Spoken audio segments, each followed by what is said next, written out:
Hello guys, welcome back to my YouTube channel associate learning. जैसा कि आप जानते हैं, बीएड एंट्रेंस एग्जाम 2022 के लिए हम क्वेश्चन की एक सीरीज़ को लगातार कंटिन्यू किए हुए हैं।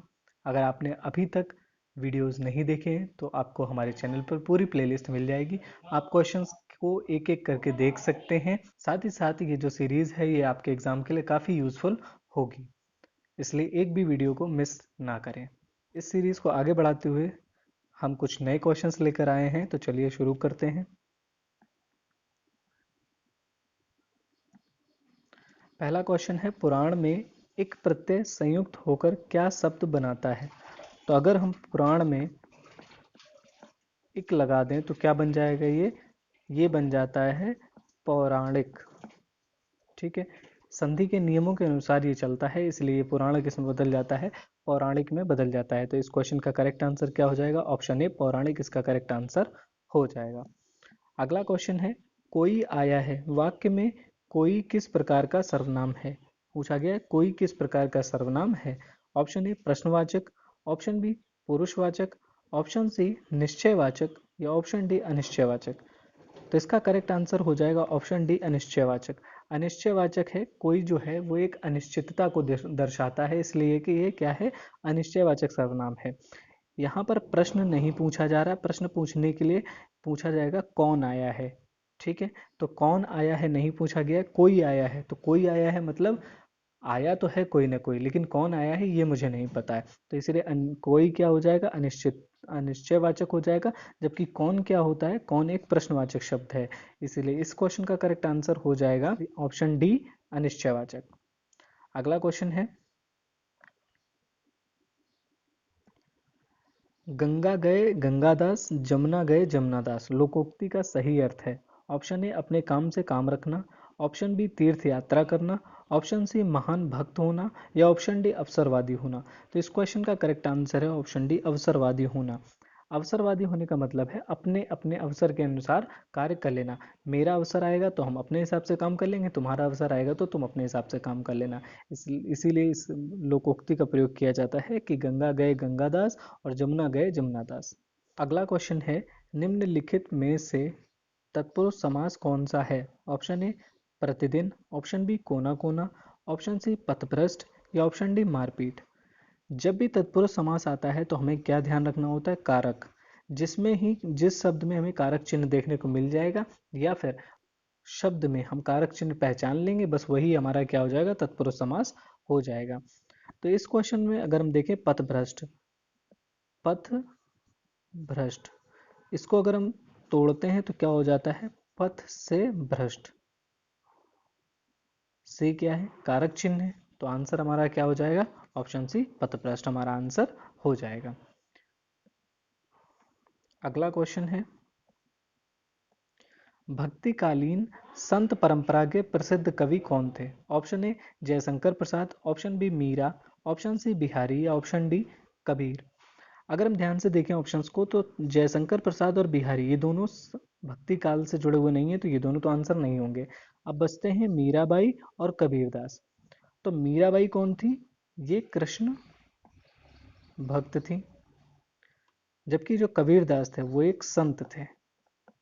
ठीक है, संत थे, वो भी निर्गुण संत थे। कौन से, निर्गुण। ये मानते थे कि ईश्वर का कोई भी आकार नहीं होता है। इनका क्या मानना था, इनका मानना था ईश्वर का आकार नहीं होता है, ईश्वर निराकार होता है। ठीक है, इसलिए इस परंपरा के जो संत परंपरा थी उसके प्रसिद्ध कवि कौन थे, उसके प्रसिद्ध कवि थे कबीरदास। तो इसका ऑप्शन करेक्ट क्या हो जाएगा, ऑप्शन डी करेक्ट आंसर हो जाएगा। अगला क्वेश्चन है, पावक और अग्नि शब्द के मध्य क्या संबंध है। ऑप्शन ए अवनामी है, ऑप्शन बी समनामी है, ऑप्शन सी पर्यायवाची या ऑप्शन डी विलोम। तो इसका करेक्ट आंसर हो जाएगा पर्यायवाची। ये दोनों पर्यायवाची हैं किसके, अग्नि, अन्नल, पावक, पावक, दाह, दाहक, ये सारे किसके हैं, अग्नि के ही पर्यायवाची हो जाते हैं। अगला क्वेश्चन है, जब मीरा पढ़ती है तो मोहन सोता है। रचना के आधार पर वाक्य का प्रकार बताइए। ऑप्शन ए मिश्र वाक्य, ऑप्शन बी आज्ञावाचक वाक्य, ऑप्शन सी सरल वाक्य या ऑप्शन डी संयुक्त वाक्य। तो इस क्वेश्चन का करेक्ट आंसर क्या हो जाएगा? इस क्वेश्चन का करेक्ट आंसर हो जाएगा ऑप्शन ए मिश्र वाक्य। ये मिश्र वाक्य क्यों है? तो इसका सबसे सटीक तरीका होता है किसी भी वाक्य में पहचानने के लिए कि कौन वाक्य किस श्रेणी में आता है। सबसे पहले हम वाक्य को पढ़ेंगे, वाक्य को पढ़ने के बाद हम देखेंगे कि उसमें क्रियाएं कितनी हैं। अगर क्रिया एक है और कर्ता भी एक है तो वो सीधा सा वाक्य कौन सा हो जाएगा? सरल वाक्य हो जाएगा। अगर वाक्य दो हैं और किसी योजक से जुड़े हुए हैं तो वाक्य कौन सा हो जाएगा? संयुक्त वाक्य हो जाएगा। लेकिन जब वाक्य पढ़ने में एक लगे, ठीक है, वाक्य पढ़ने में एक लगे, क्रियाएं दो हों, ठीक है, कर्ता भी दो हों, लेकिन वो योजक से जुड़े हुए ना हों, ठीक है, और एक वाक्य दूसरे पर आश्रित हो, तो इस पे क्या हो जाता है? मिश्र वाक्य आंसर हो जाता है। अगर हम इस वाक्य को अलग अलग करके लिखें, जब मीरा पढ़ती है, तो आपको पढ़ने में लगेगा कि यह वाक्य अधूरा है। जब मीरा पढ़ती है तो क्या होता है? भाई जब मीरा पढ़ती है तो कुछ होगा ना आगे, तभी तो जब लगा है, नहीं तो सीधे ये नहीं लिख देते मीरा पढ़ती है। मीरा पढ़ती है अपने आप में कंप्लीट सेंटेंस हो जाता है। इसीलिए क्या होता है कि जब भी ऐसा कुछ भी सेंटेंस दिया हो कि एक वाक्य दूसरे पर आश्रित हो जाए किसी भी तरीके से, तो वहां पर कौन सा वाक्य हो जाता है? मिश्र वाक्य हो जाता है। तो हमें ये बात ध्यान रखनी है, मिश्र वाक्यों में जब भी मिश्र वाक्य आएगा तो हमें देखना है कि आश्रित होता है, या तो एक वाक्य दूसरे पर आश्रित होगा, ठीक है, या तो कोई शब्द दूसरे पर आश्रित होगा। इस तरीके की चीजें जब होंगी तो वो कौन सा वाक्य होगा? मिश्रित वाक्य होता है। अगला क्वेश्चन है, उत्पत्ति की दृष्टि से हिंदी शब्द समूह को कितने वर्गों में बांटा जाता है? Option A 5, option B 3, option C 4 या ऑप्शन डी 2। इसका करेक्ट आंसर हो जाएगा ऑप्शन ए 5। उत्पत्ति के आधार पर ये 5 तरीके के होते हैं। कौन कौन से होते हैं?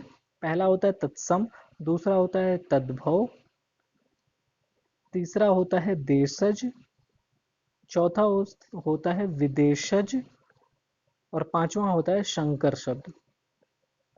ठीक है, तत्सम वो शब्द होते हैं जो संस्कृत भाषा से हिंदी में एज इट इज प्रयोग होने लगे। तद्भव वो शब्द होते हैं जो संस्कृत से हिंदी में आए तो हैं लेकिन उन्होंने अपने रूप को परिवर्तित कर लिया है। ठीक है, देशज शब्द वो हैं ऐसे शब्द जिनकी उत्पत्ति हमारे देश में हुई है लेकिन उनकी उत्पत्ति देश के किस हिस्से में हुई है या वो किस भाषा से हमारी भाषा में आ गए, इसका कोई अनुमान नहीं है। विदेशज शब्द वो शब्द होते हैं जो विदेशी भाषा से हमारी भाषा में आ गए हैं। और संकर शब्द वो शब्द होते हैं जो दो भाषाओं के, दो अलग अलग भाषाओं के मेल से बनते हैं और एक नया शब्द बनाते हैं, उसको हम क्या कहते हैं? संकर शब्द कहते हैं। तो इस क्वेश्चन का करेक्ट आंसर क्या हो जाएगा? Option A 5। उत्पत्ति की दृष्टि से हिंदी शब्द समूहों को 5 वर्गों में बांटा जाता है। अगला क्वेश्चन है, निम्नलिखित में से कौन सा शब्द भाववाचक संज्ञा नहीं है? ऑप्शन ए अस्तित्व, ऑप्शन बी थकावट, ऑप्शन सी बेईमान या ऑप्शन डी हरियाली। तो इस क्वेश्चन को अगर हम ध्यान से देखें तो हमें पता चलता है कि ऑप्शन सी जो है वो इसका करेक्ट आंसर है, बेईमान। बेईमान जो होता है, बेईमान, बेईमान एक प्रकार का विशेषण है। ये क्या है? विशेषण है।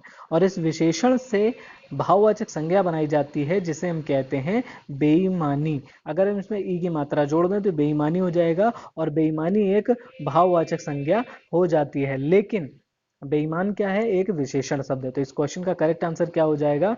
बेईमान इस क्वेश्चन का करेक्ट आंसर हो जाएगा। अगला क्वेश्चन है, सूत शब्द का तत्सम शब्द है। ऑप्शन ए पीटना, ऑप्शन बी धागा, ऑप्शन सी सूत्र या ऑप्शन डी नीच। तो इस क्वेश्चन का करेक्ट आंसर है ऑप्शन सी सूत्र। सूत्र जो होता है इसका करेक्ट आंसर हो जाएगा। सूत्र जो है ये तत्सम रूप है और सूत्र जो है ये क्या है? तद्भव, तद्भव रूप है। ठीक है, उम्मीद करता हूँ आपको वीडियो अच्छा लगा होगा। अच्छा लगा हो तो वीडियो को लाइक कमेंट शेयर जरूर करें और हमारे चैनल को सब्सक्राइब करना ना भूलें।